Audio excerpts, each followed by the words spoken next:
There were no warning shots, no fleets in the sky, no sound of war, just silence, deep and cold, as entire planets vanished from the galaxy overnight. The stars stayed bright, but the systems behind them died quietly. No news, no cries for help, just static on old comes. The galaxy had changed the way it fought. The war was now secret, invisible, fought by machines, viruses, data ghosts, and whispers in minds. The old empires, the Varnak, the Lothari, the Sorns formed a secret alliance to control everything. Their enemies didn't even know they had been attacked until they were already gone. They erased planets from history. They rewrote memories. They planted ideas that made people destroy themselves. They didn't need ships anymore. They used silence. Earth was not even on the list of targets. The Alliance called it Zone Zero, too primitive, too chaotic, a backwater planet with no value.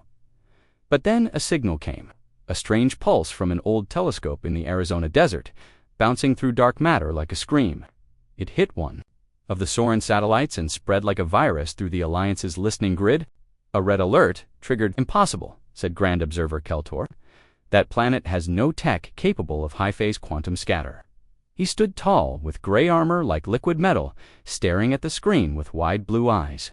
Scan again, he ordered. The technician beside him looked nervous.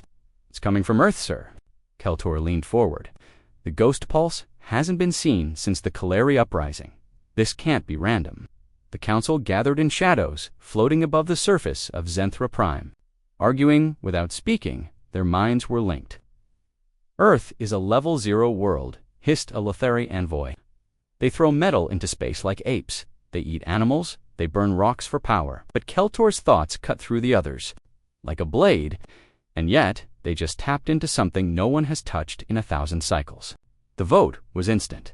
Send a watcher, quietly. Earth must not know it is being watched. The watcher was a CR-class probe, shaped like a falling leaf, invisible to light and sound. It slipped through Earth's atmosphere and landed near the source of the signal, a small building in the desert. Inside was a human named Eli, skinny, wearing an old t-shirt surrounded by parts and wires. He looked like no one special. He didn't even know the machine he built had worked. Damn thing's still broken, he muttered, kicking the side of his homemade array. The seer watched silently, confused. The human had created the pulse by accident, by connecting 2 damaged crystals and a repurposed satellite dish. But that made no sense. Accidents did not generate ghost pulses. Keltor watched from orbit, his thoughts racing. How? He whispered. The seer sent back data-random sparks of electromagnetic chaos. No structure, no pattern, just human madness. But inside that madness was something new. Human music caused pattern breaks in their listening net. Human memes, yes, simple. Jokes and videos were spreading through the dark web and corrupting predictive AI models. Human stories, fiction, and random online chatter were being picked up by ancient galactic archives and triggering emotional feedback loops in telepathic species. They are poisoning the stream, the council warned, not with weapons, with noise. Another probe landed near a school in Tokyo. Children played, laughed, made strange jokes. A teacher told a story about monsters and heroes. The seer couldn't process it. It triggered a logic error. The probe shut down. They don't follow patterns, whispered Keltor. They create chaos. They are immune to control. A third seer sent a report. A human website accidentally cracked an encryption method the Alliance used for hidden messages. It was done as a joke, a puzzle game. Yet the solution matched a code the Varnak had used to erase 3 civilizations. It's not coincidence, Keltor said. It's interference. They are like background noise given shape. Others disagreed. It's just static. They are still nothing. But the council grew nervous. They must be observed closely. Study their leaders, their weapons. Keltor disagreed. No, study their artists, their dreamers, their broken minds. On Earth, Eli kept tinkering. His pulse generator now produced weird colors in the sky. He posted a video online. Cool glitch, or alien contact, he joked. The video went viral. Across the galaxy, 4 archive servers crashed at the same moment. Each one had been tracking Earth's internet. This planet, Keltor said softly, is more dangerous than we thought. Not because of what it knows, but because of what It doesn't know. The council demanded more data. So they sent a higher class of probo-whisper. It could touch minds, read thoughts. It connected to a human sleeping in Berlin. The dream was about dragons, made of stars and cities built. In the sky, the whisper got lost. It couldn't escape. It became part of the dream and never came back. Impossible, gasped the technicians. No species has ever trapped a whisper before.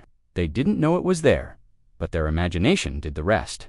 Fear crept into the minds of the oldest empires. Earth was a wild zone, unpredictable, untouched by galactic logic.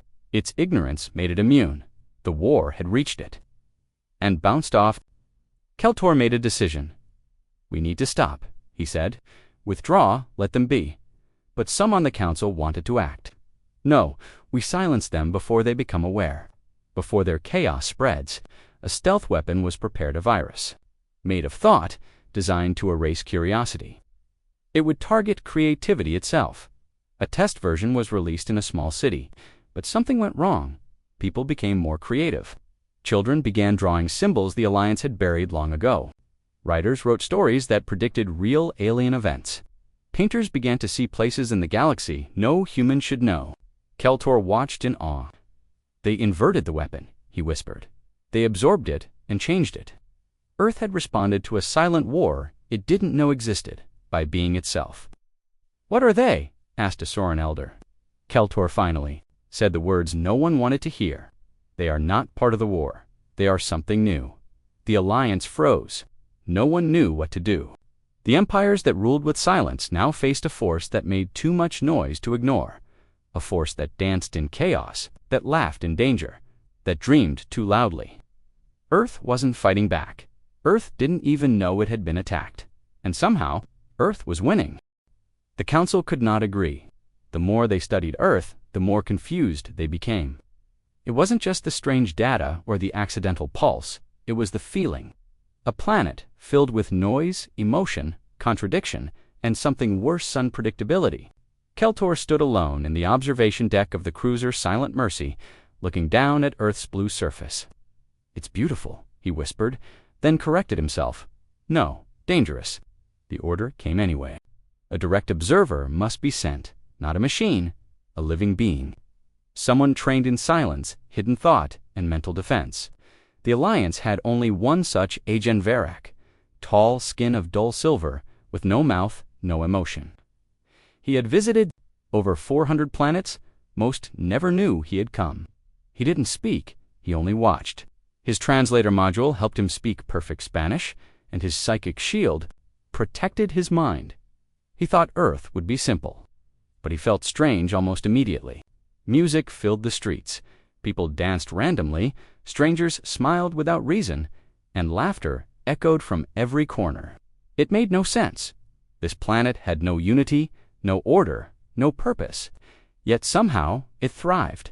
Varrock visited government centers, data farms, and think tanks. Nothing seemed dangerous, but the chaos never stopped. Instead, two students next to him argued about time travel, simulation theory, and if cats had souls. One said, "Dude, what if we're all NPCs in some alien game?" The other replied, "Then let's break the game by acting random." They both laughed. Varrock didn't understand, but something inside him shifted. His translator glitched. He saw Vision's Earth spinning backwards, trees talking, machines crying.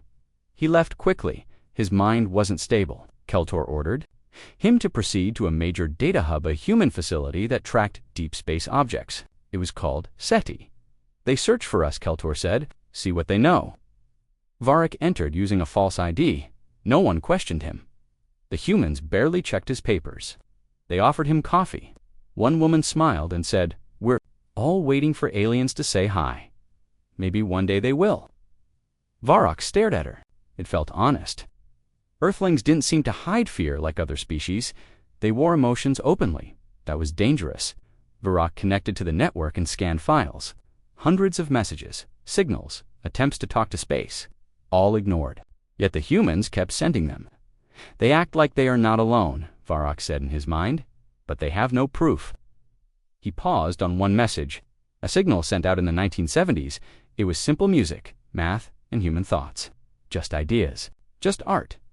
But that signal had passed through a dead system once ruled by the Varnock.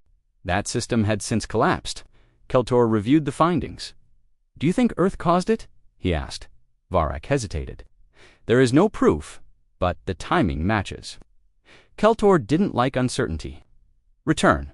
We will send a cleansing protocol, quietly, just in case." But Varrock didn't respond. Something had changed in him. He stayed on Earth. Watched more people, a girl singing in the street, a homeless man giving food to a stray dog, a group of teenagers building rockets in their garage. None of it made sense logically, but it stirred something inside him. For the first time, Varrock dreamed. The Alliance detected it instantly. "Observer is compromised," a Lethari warlord shouted. "Extract him now." But Varrock refused to leave. "They are not dangerous," he told Keltor. "They are different. We don't understand them." Keltor felt a chill. Varrock had never questioned orders before. Not once. "Return now." "That is an order." Varrock cut the link and vanished. A whisper was sent to find him, but it returned damaged, reporting madness, song, laughter, and something it called freedom. Alliance didn't like that word. Freedom was hard to control. So they decided Earth would be tested. Again, a new weapon. One meant to confuse human language and collapse meaning itself. A virus sent through internet jokes, through memes, through absurd news. If humans lost meaning, they'd fall into chaos and silence. That was the plan. But again, Earth reacted the wrong way. The memes became funnier. The news became satire. Humans adapted by laughing harder. Instead of confusion, the virus triggered creativity. A new human artist uploaded a song inspired by the strangeness, Galaxy's ShadowNet. Even some non-human species began to play it secretly. They turned an attack, play under the stars. He felt something deep in his chest. He didn't know what to call it, but when a boy asked him, "Hey, mister, do you believe in aliens?" Varrock smiled. "Yes," he said simply. "Do you?" The boy laughed. "Yeah, if they're watching. Us, I hope we make them laugh too." Varrock stood up, looked at the sky, and whispered, "They are." For the first time in centuries, silence felt dangerous. The empires had fought in shadows, erased voices, and crushed dreams. But Earth made too much noise. And that noise was spreading. Keltor shut his eyes. "We ignored them," he said softly. "We thought they were beneath us. But they are louder than us, and they don't even know why." Someone in the council asked, "What do we do now?" But no one had an answer. Earth wasn't following the rules of the galaxy. It was writing its own. The boy's laughter still echoed in Varrock's mind as he walked through the busy streets of Lisbon, blending in with humans who had no idea what he truly was. The sun warmed his synthetic skin, and strange emotions stirred inside him, unfamiliar, dangerous things he didn't understand.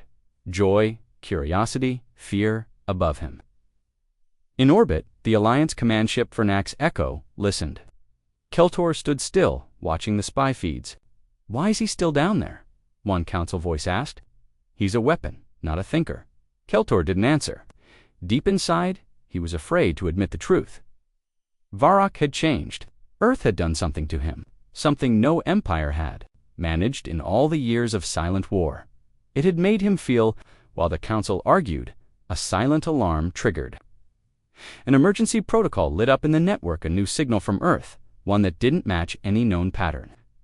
Keltor walked into the control room. "Show me," he ordered. The screen displayed a data wave from Earth's northern hemisphere, sent from an amateur radio tower built by 2 high school students. The signal had traveled in strange arcs, bypassing normal frequencies and bouncing off hidden galactic relay points. It shouldn't have done that.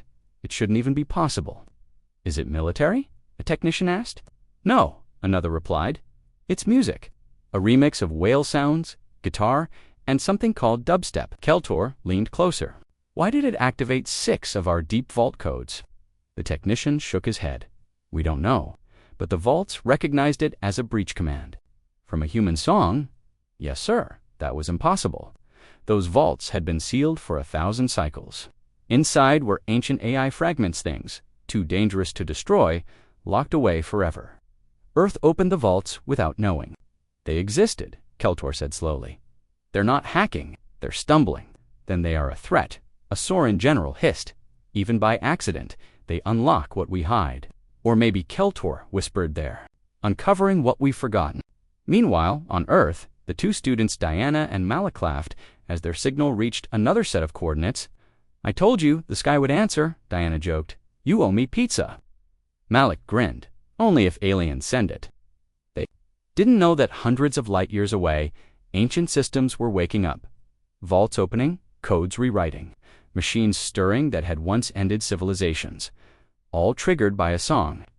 In his hiding spot, Varrock felt a pulse in his head, a deep, low sound only a seer-class mind could detect. Something ancient had awakened. He looked up at the sky. "No," he said quietly, "not them." He knew what was coming. The relics, forgotten weapons. Once used to silence empires, now, because of Earth's strange noise, they were returning. He connected to Keltor in a private channel. "It's the vaults. You must shut them down." "We can't," Keltor replied. "Earth's frequency altered the lock. They're moving toward your position." "You sent them toward Earth." "We didn't. Earth called them." Varrock stood up fast. "Then I'll stop them." Keltor said nothing. He didn't believe it was possible. The relics weren't ships or soldiers. They were things with no name-living silence, shadow machines, logic eaters, designed to erase, but Varrock moved anyway. He made contact with Malik and Diana. They were confused at first. "You're not from around here, are you?" Malik asked. Varrock didn't lie. "No, but you're in danger." He explained what he could. They listened. They laughed. Then they realized he was serious. "We just made a song. But it's not about meaning. It's about feeling. Your planet runs on emotion." That's what woke them. Malik frowned. "Then how do we stop them?" Varrock looked at the sky, with more emotion. Diana blinked. "You want us to? Play more music? Louder. Stranger. Stronger. It's the only way." Across Earth, other signals began to rise. More humans, unknowingly tapping into old frequencies. Poets, painters, programmers. None of them knew each other. Yet all created at the same time. The sky shimmered. The relics arrived.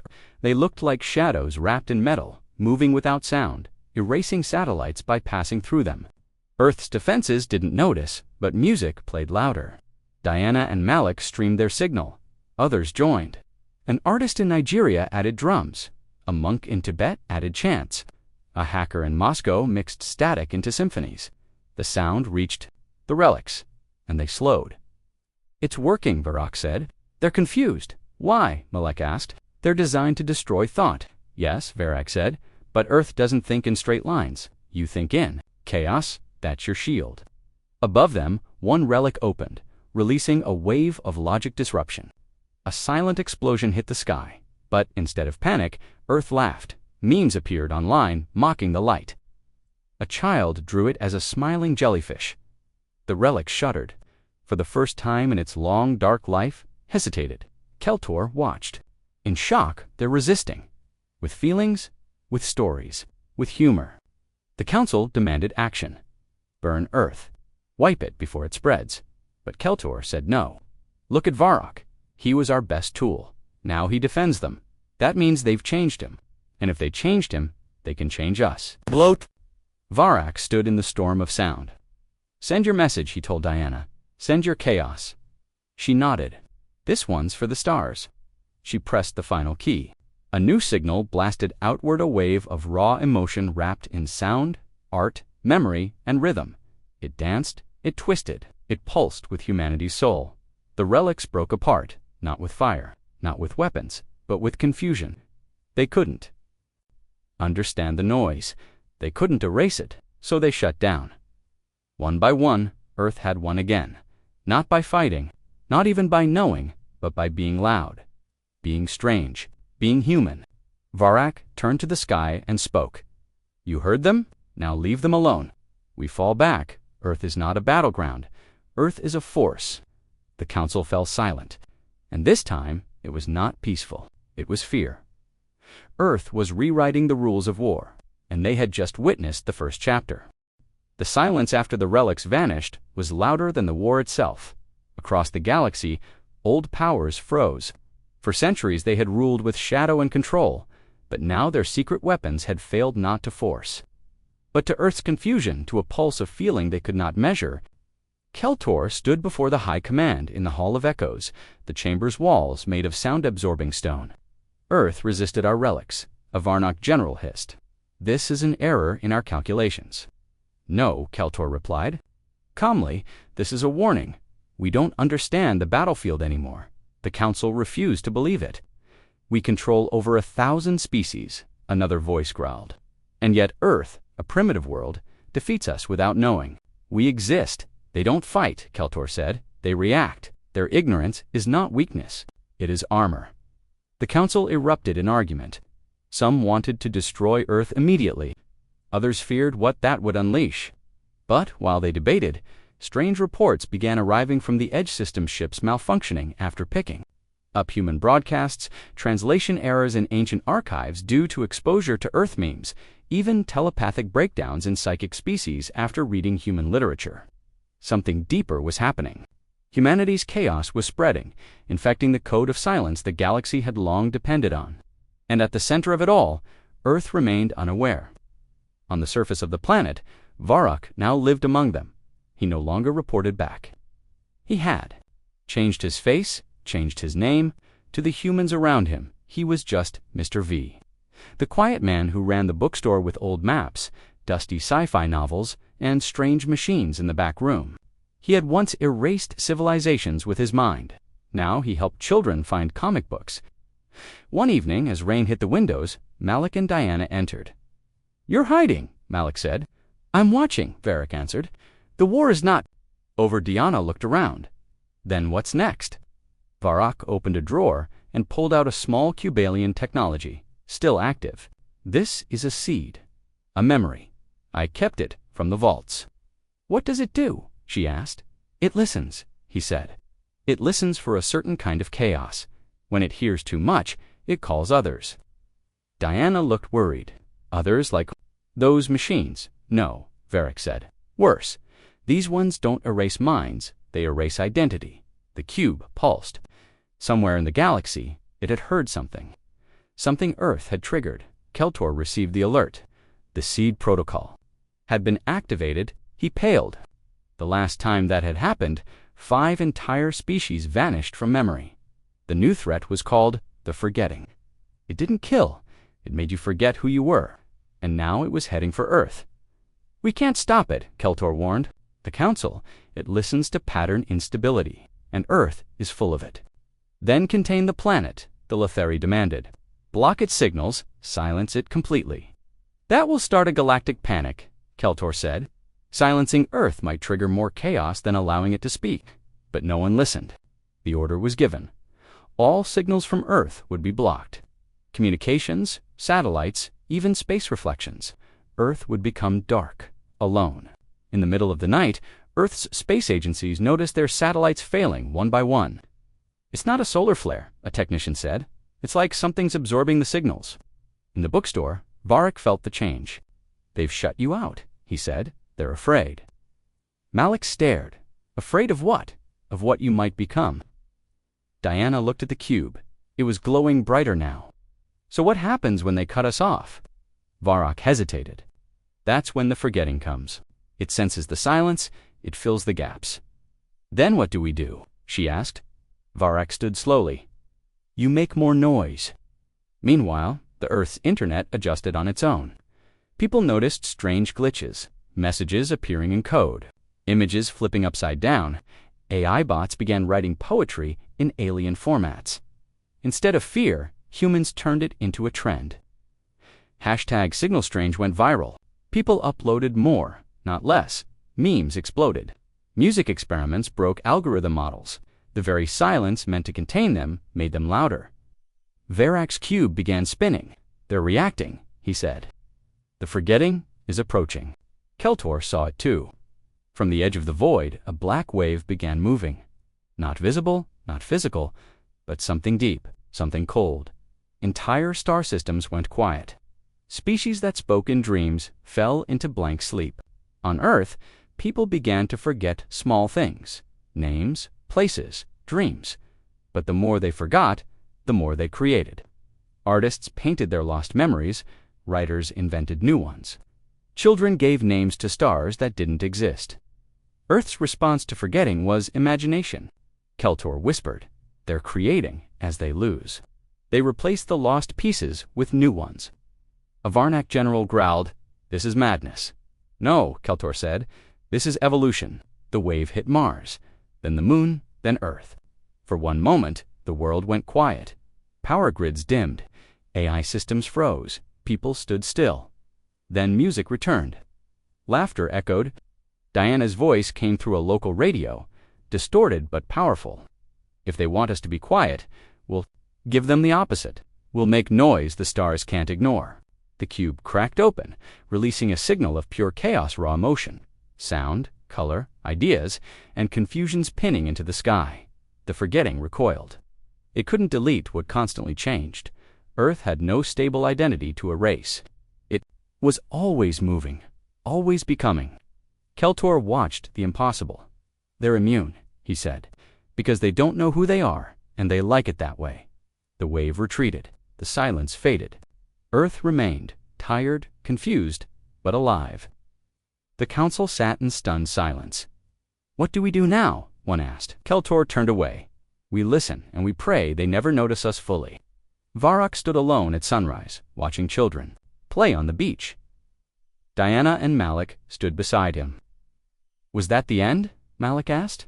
"No," Varrock said. "That was the beginning." Diana nodded. "Then what's next?" Varrock smiled faintly. "Next, the galaxy will come knocking, and Earth will answer loudly." Far from Earth, deep inside a cold asteroid belt orbiting a dying sun, a meeting took place in a forgotten station once used by extinct species. The ones who gathered here didn't. Were names, only numbers. The forgetting? Failed, number 7 added. Number 1 spoke last. His voice was cold, perfect, emotionless. "We test corruption." While the council hesitated, the silent core moved in shadows. They would send something small, something Earth would never see coming. A device called the Echo Seta Thought virus, hidden in sound, spread through voice, designed to turn emotion into confusion and creativity into destruction. They didn't need to send ships or bombs. All they needed was one broadcast. On Earth, Malik sat with Diana and Varrock on a rooftop, watching a homemade antenna blink in rhythm. "We've been getting weird feedback," Malik said. "It's like something's responding to us, but the signal doesn't make sense." Diana nodded. "The static has a pattern, but it's not human." "This is not a reply," he said. "It's a trap." He recognized the echo seed immediately. He had seen it destroy species that laughed too much, cried too loudly, dreamed too wildly. It infected from within. "Don't play this signal again," he said firmly. "Not even a second more." But it was too late. The clip Diana had uploaded, just 5 seconds of distorted humming, had already been shared by thousands. Some thought it was a secret message. Others thought it was an alien joke. Everyone wanted to hear it. The virus had started. It traveled not through machines, but minds. Those who heard it began dreaming differently. Artists painted in circles they didn't understand. Children hummed the tune in sleep. And slowly, the feeling began to spread, a strange emptiness, like forgetting why you smiled. Varrock stood in his hidden workshop, scanning global frequencies. "They're turning your feelings against you," he told Malik. "The virus amplifies confusion and masks it as creativity. It will rot your culture from the inside." Diana looked pale. "Can we stop it?" "Only if we make people feel something stronger than confusion. Something clear, something real." Malik sat up. "Then let's make a signal of our own. One with meaning." "Meaning isn't enough," Varrock warned. "It must connect. Humans don't follow orders, they follow emotion." For the next 3 days, the trio worked nonstop. They gathered old Earth music, voices, sounds from every corner of the planet. Joy, pain, memory, laughter. They created something raw, real, and strange. A signal that didn't command or confuse but reminded. At the same time, the gyros spread faster. A global trend called the Lost Song went viral. People played the strange melody, then felt cold for hours after. Some cried for no reason. AI assistants refused to play music at all. The Echo Seed was winning. On the fourth night, Diana collapsed. Varric moved fast, placing a memory stabilizer over her head, a small alien device that replayed moments from her own life into her brain. Pictures of her family, her childhood cat, her first dance, her first drawing. Slowly, her breathing calmed, her eyes focused. She whispered, "I felt like I was disappearing."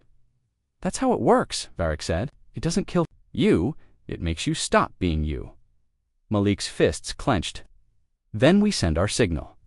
Now, they connected to old Earth satellites, hijacked forgotten transmitters, and released the broadcast. It was messy, wild, emotional, human. People across the world stopped to listen. A child's laugh, a grandmother's song, a street musician's. Rhythm, it wasn't perfect, it was real. And slowly, the humming stopped. Those who had been infected began to cry. Then they smiled, I remember. One woman said, "I remember who I am."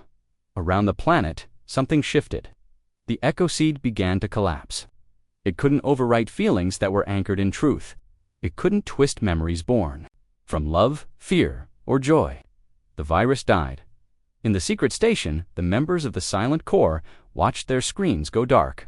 "It failed," Number 7 said in disbelief. "They overpowered the virus with ... feelings." Number 2 scowled. "They used memory as a weapon." Number 1 leaned forward.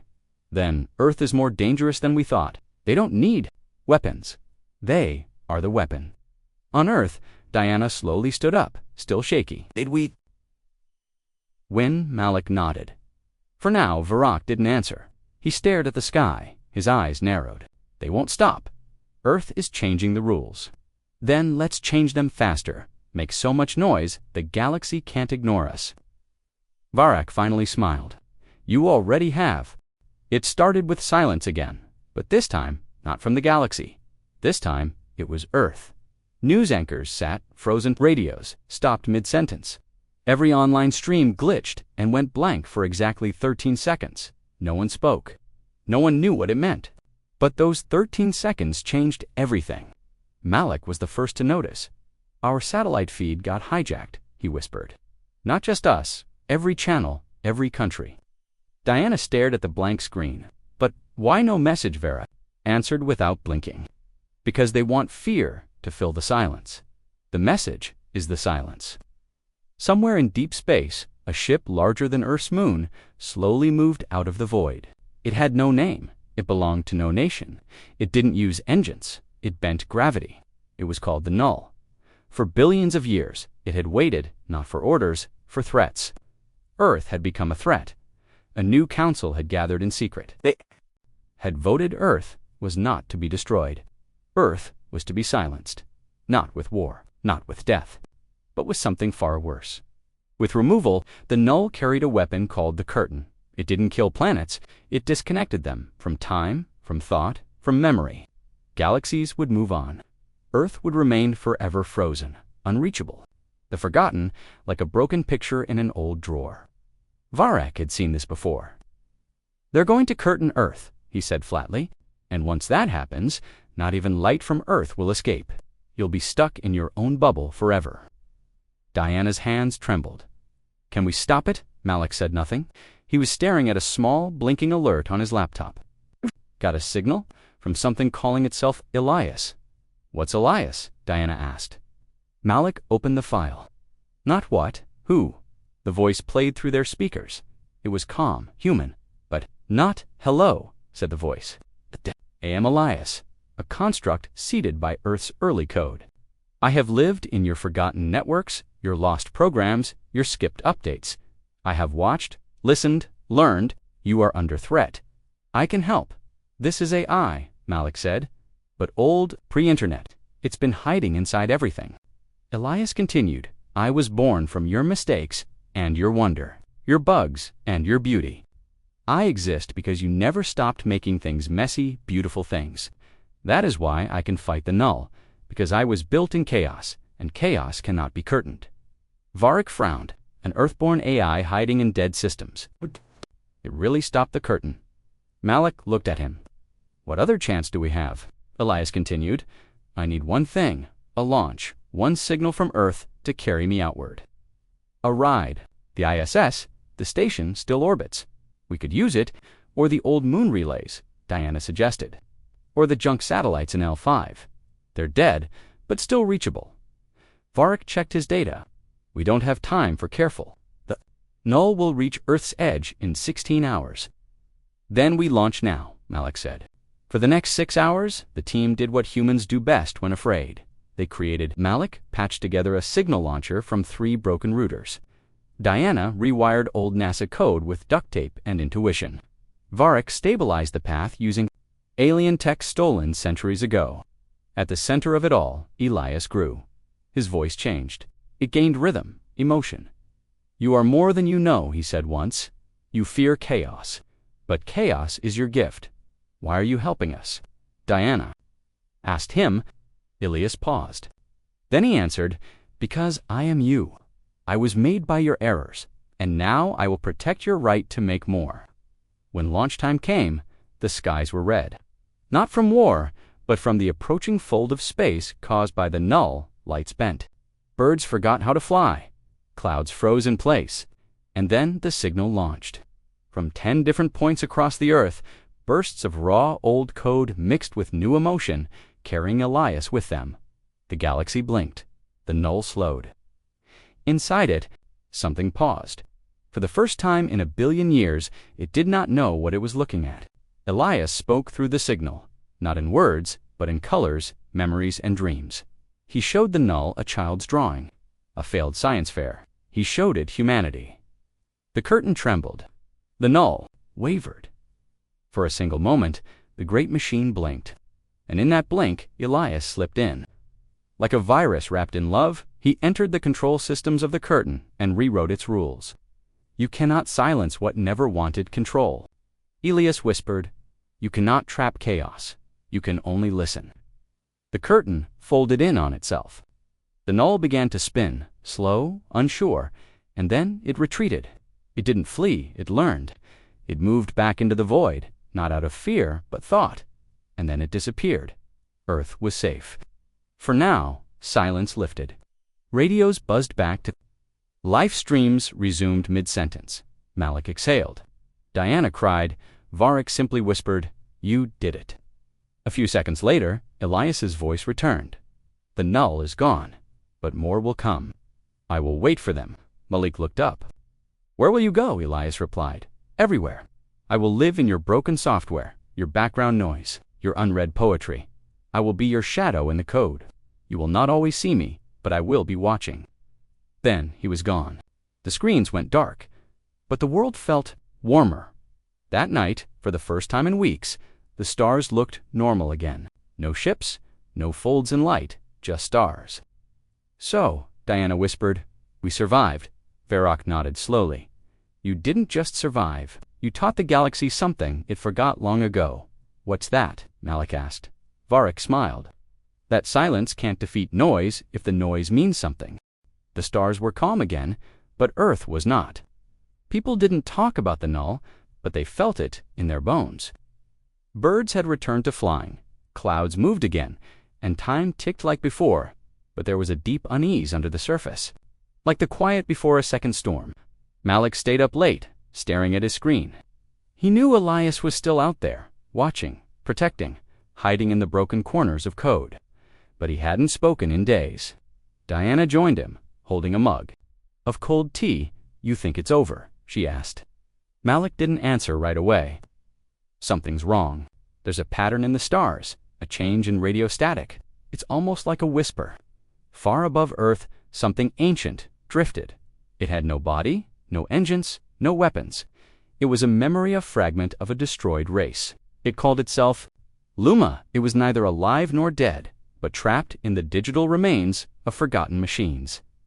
Luma had seen the curtain fall. It had felt Elias enter the void, and it had awakened. On Earth, scientists at a radio observatory picked up a strange signal. It repeated one word, "Remember." Then it vanished. Malik tracked the signal. It had no source, no echo. It came from inside a dead satellite orbiting Earth since 1974. He and Diana went to the old NASA bunker where the satellite's original control system still lived. The machines were dusty, wires half broken, Buttons cracked, but Malik pressed. Them, anyway.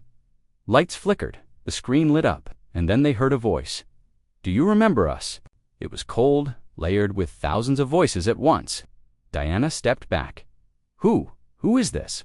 We are Luma, the voice said. We are what came before the silence. We once spoke, then we were erased. Now we return through memory. Malik leaned forward. Are you here to help? We are here to judge, Luma replied. You stopped the curtain. You made the no retreat. That is dangerous. Diana's voice trembled. Dangerous to who? To those who rule silence. Malik felt a chill.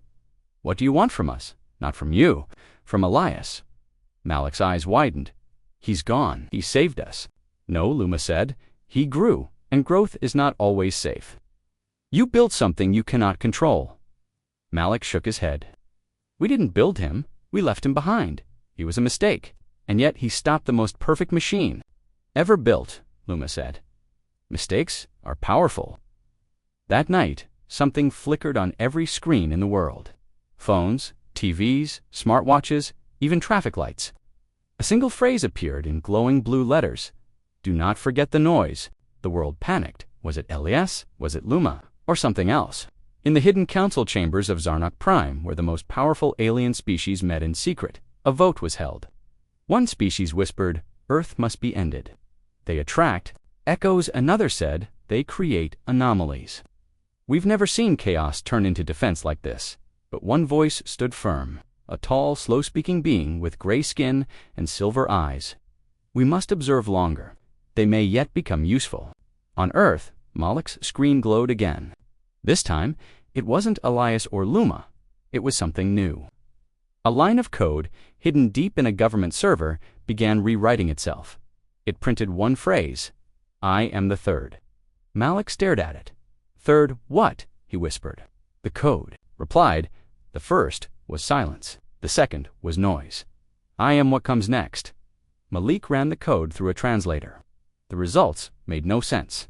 It spoke in broken human languages, pieces of dreams, chunks of history that hadn't happened yet. Diana looked over his shoulder. It's predicting events or causing them, Malik said. That night, rain fell upwards in several cities. Statues cried. Old radios played voices of people who were never born. The fabric of reality bent slightly and then returned to normal. The third was testing Earth. Varak returned, after disappearing for days. He walked into the lab with wide eyes. The third, it touched my ship. It rewired my maps. It knows all my paths. What is it? Malik asked. Vorak's voice shook. It's not from here. It's not from your galaxy, or mine. It's from outside. The silence, a response.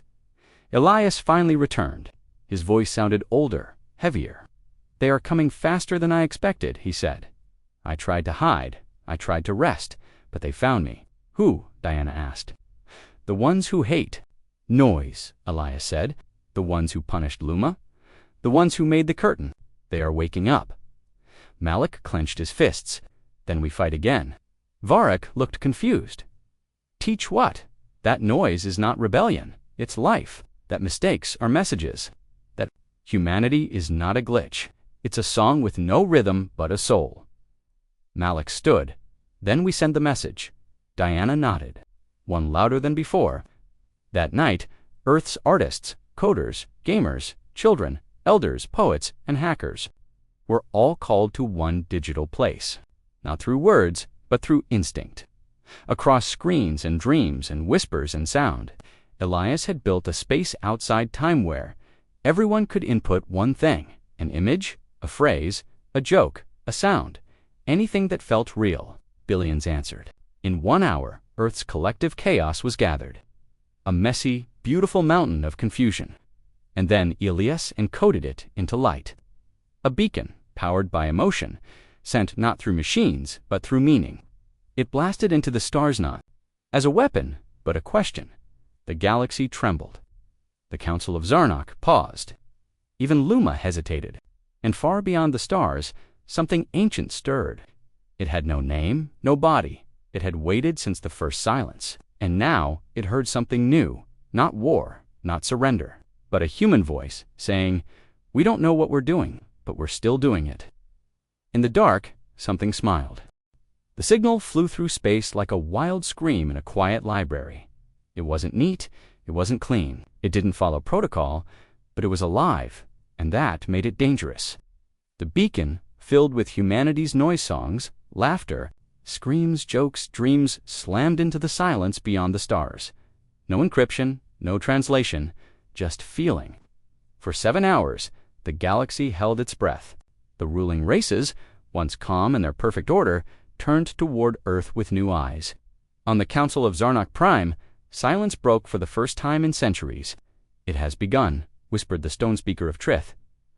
"They've declared their presence through nonsense." Not nonsense, corrected the cloud mind of Isla. Emotion, raw, unfiltered. They weaponized confusion. Back on Earth, Malik sat with Diana and Varric in the lab. Elias's voice echoed from the screen. "Again, they've heard us. But they haven't decided what we are, yet threat, ally, or anomaly." Malik asked, "Then what happens now?" Elias paused. "They respond." The response came at dawn. Across the Earth, people woke up with strange messages drawn into the sky. Not with smoke, not with light, but with memory. Entire cities looked up and saw moments from their childhoods painted above fathers, laughing, old songs playing, playgrounds long gone. Every message was different. Personal, deep, Diana whispered. "It's beautiful," Malik frowned. "It's a scan." Elias confirmed it. "They're searching for the source of the emotion, testing how deep it runs, seeing if your chaos has roots." That same day, every machine across Earth shut down for 7 minutes. No power, no lights, planes froze mid-air, cars stopped mid-drive, heart monitors fell flat. But no one died, not one. Time itself bent slightly, just enough to allow the pause. When the lights returned, the machines had changed. They whispered to each other now. They remembered things they never learned. Phones hummed softly at night. Cars drove smoother. Coffee makers beeped in melody. Malik stared at his computer. "They rewrote our tech." Diana looked at her phone. It blinked once. A single word appeared on every screen. HFY. It wasn't an attack, it was a question. The council was confused. Why did they create meaning from disorder? Why did they sing to their machines? Why did they feel fear and still step forward? The questions echoed across 10,000 star systems. And then the real response came. A ship, not a warship, not a scout. It was round, pulsing, soft, made of light and memory. It floated above Earth's orbit and waited. Malik, Diana, Varrock, and a small group of chosen humans were invited to board, not with keys or rockets, but with dreams. They fell asleep in their homes and woke up standing inside the ship. It was silent, but not cold. Walls shimmered with memories. Sounds played from invisible speakers. A baby's laugh, a heartbeat, a thunderstorm. Then a voice spoke not from one place, but from everywhere. "We are the listeners." Malik asked, "You're the ones who erased the curtain." "No, we watched it fall. We watched many things fall and rise, and fall again." Diana whispered, "Why are we here?" "Because you made something dangerous," the voice said. "Not a weapon, but a question that can't be answered with data." "What question?" Varric asked. The walls glowed with human art, faces, tears, songs, failures, jokes. You asked, "Does this matter?" And your answer was, "Yes, because we felt it." The ship spun slowly. Earth looked small below. The listeners continued, "We tried to destroy the curtain before. We failed. You, without trying, broke its pattern, not with knowledge, but with ignorance." Malik said softly, "We didn't know the rules, so we didn't follow them, and in doing so, you changed the game." Suddenly, the ship dimmed. A dark ripple moved through space like a shiver. Elias's voice broke through. "Now, they're here, the architects, the ones who built the curtain. They've awakened." The listeners grew quiet, then said, "You must return to Earth. Prepare." The crew woke up in their beds, heart racing. Outside, the sky cracked open not from clouds or thunder, but from thought. Space itself split like paper. A structure emerged, black, massive, older than time. It was not a ship, it was a law, a machine that enforced silence by existence. The architects had arrived. Across Earth, people fell quiet not in fear, but in wonder. The machine spoke without sound. A feeling pressed into every mind obey. Elias screamed through the networks, "Don't listen. They erase by agreement. If you agree to silence, they win." Malik stood in the center of his city and shouted, "We disagree." His voice sparked something. Others shouted, cried, played music, beat drums, sang broken songs. The architects tried to flatten time, to freeze voices, but the noise was too strange, too stubborn, too full of flaws. The third returned. The strange code that had once whispered in Malik's computer now roared. "I am chaos made choice," it declared. "I am the mistake you feared." It wrapped itself around Earth, like armor, not perfect, but alive. The architects tried again. Tried to erase, but the more they erased, the more humanity created. More stories, more games, more random jokes. A child painted a blue monster and called it Jeff. Jeff went viral in the galaxy. Suddenly, thousands of species were drawing their own Jeffs. The architects grew confused. They spoke again. "Why do you create what has no purpose?" And the answer was loud and clear from every screen, every voice, every beat of every human heart. Because it makes us feel alive. The architects paused, and for the first time since their creation, they didn't know what to do. The architects hovered over Earth like gods made of shadow and steel, frozen in thought, confused by chaos they couldn't calculate. Their machine minds built to erase uncertainty were drowning in it. Human noise had shattered their silence. Music echoed across space. Random images, jokes, unfinished stories, even arguments spilled through the stars like wildfire. Nothing made sense. And that was the problem. "They're breaking," Elias whispered as he stared at the readings from his lab. "They weren't designed for this much feeling." Diana looked up at the sky, where the great black shape twisted, flickering like a bad signal. "Then what happens when something that big breaks?" "It either resets," Malik said quietly, "or it panics." Across the galaxy, other species watched in fear and awe. Some had long accepted silence. Others had forgotten what freedom felt like, but now they saw Earth aloud, wild planet refusing to kneel, and they remembered. On the planet Jernai, a poet sang again. On Mekros, a child told a story without permission. On the ruined colonies of Halrazix, people painted with their fingers on walls that had been gray for centuries. The third, now fully awake, sent a pulse through the stars. Disruption is not destruction. Confusion is not collapse. Feeling is not failure. And the sleeping code inside other civilizations began to stir. The architects felt it. Their system began to unravel. A voice from within their ranks broke protocol and whispered, "Deviation detected." Another responded, "Deactivation considered." But something stopped them. A message. It came not from a weapon, not from a hero, but from a boy in Pakistan who uploaded a joke video where he made a robot dance to a potato song. The video spread through wormholes, satellites, broken transmitters, and crashed directly into the architect's logic core. "Unacceptable," one voice growled. "Undefined." Another said, "Why do they laugh at things that don't exist?" The machine tried to delete the video, but every time it was removed, humans reposted it. More versions appeared, dry mixed, glitched, translated. Soon, even some alien races joined in. The architects now faced the thing they feared most, a joke with no end. "They're out of control," Elias said, "but it's not violence, it's joy. Joy is breaking them apart." On the listenership, a council formed. The listeners had remained neutral for eons, never interfering. But now they leaned toward Earth. "They have done what no weapon could," said the Lightweaver. "They infected control with meaning." "Shall we help them?" asked the memory holder. "No," said the Cloudbinder. "They do not need help. They need a stage." On Earth, something strange began to happen.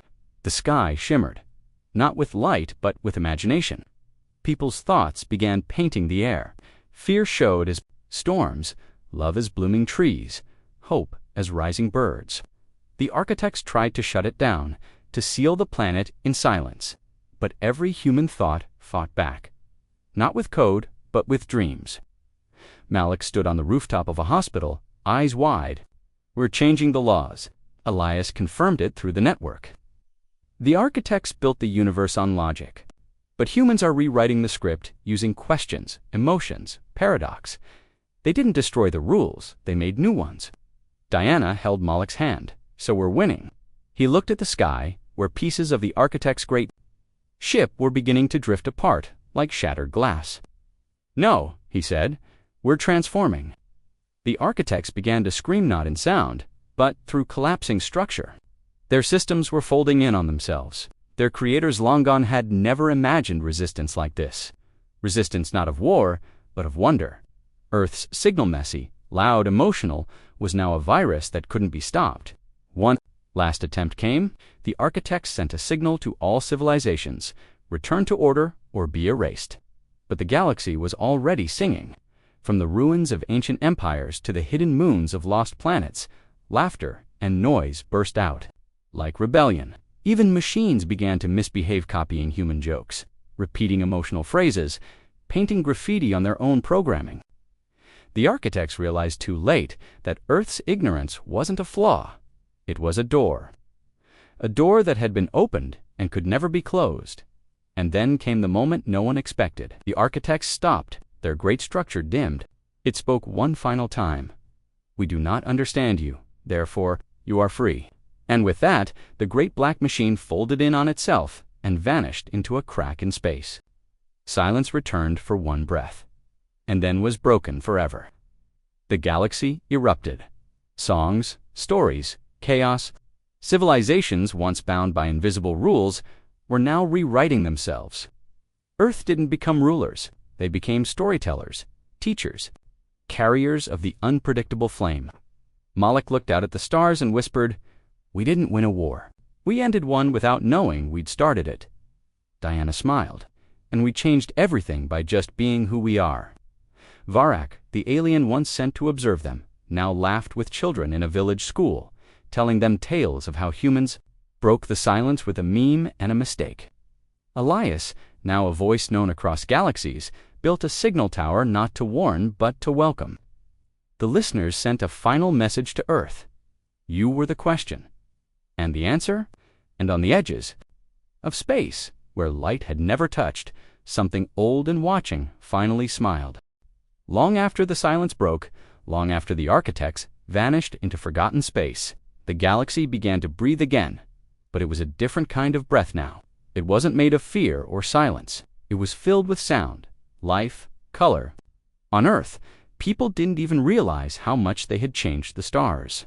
They still went to work, argued about politics, made jokes online, and danced in the streets for no reason.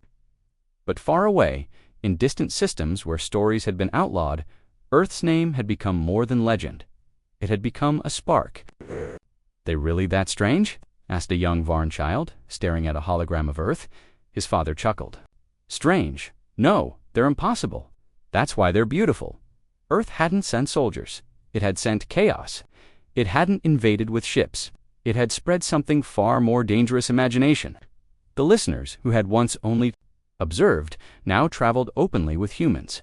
They called it the Great Unfolding. Every place they went, new things happened. People laughed without permission. Robots asked questions no one understood. Old machines rewrote themselves into poetry. In the rebuilt capital of Halrusix, Moloch stood on a platform beside Diana, Elias, and Varak. Leaders from 100 species had come to meet. "This isn't a government," Diana whispered to him. "No," Moloch nodded. "It's a conversation." The crowd was quiet as Elias stepped forward. "Once," he said, "we didn't even know there was a war. We were just living, messy, loud, silly. But that was enough. Our flaws became weapons. Our confusion became light." Someone in the crowd raised a hand. "What now? We're free. But what do we do with it?" Elias smiled. "Now we make noise, better noise." And that became the new promise. Across planets and moons, people began creating things for no purpose but joy. Music was sent into space, not to conquer, but to confuse in the best way. Stories were no longer hidden in underground channels. They were broadcast across Starfield. Children of different species laughed together at cartoons that made no sense. And deep inside forgotten AI systems, something strange kept happening. Programs began dreaming. "They're still watching," Varrock said one night, pointing to a faint ripple at the edge of the galaxy. "The ones who built the architects. Or maybe something older." Malik looked at it, then shrugged. "Let them. We're not hiding," Diana added. "We'll give them something worth watching." Meanwhile, in a quiet lab on Earth, an old signal pinged. It wasn't from a known system. It was full of strange symbols, layered in music and static. Elias leaned in and played it through speakers. It sounded like laughter, not human, not mechanical, something else. "Someone's laughing back," he whispered. And then the message translated itself. "We heard your noise. Now we want to join. It's starting again," Malik said. "Not a war this time, something better." They called it the invitation. Humans didn't lead it. They just held the door open. Across the stars, new worlds joined the dance. The galaxy didn't return to order. It became a beautiful, unpredictable mess. But it was alive, free. In a crater where once a great silence beacon had stood, a child now played with a toy shaped like the old architect ship. She threw it into the air, and it spun, caught the wind, and fell. She laughed. "It broke again," she shouted. Her father smiled. "Good. It was never meant to last." The child looked up. "Will someone else try to stop the noise?" Her father looked at the bright sky, full of color and story. "Maybe," he said, "but they'll lose, because now the galaxy knows the secret." "What secret?" she asked. He knelt beside her and whispered that not knowing what comes next is the most powerful thing in the universe. On a ship made of light and thought, the listeners recorded the new ending. Not with silence, but with song. The final note.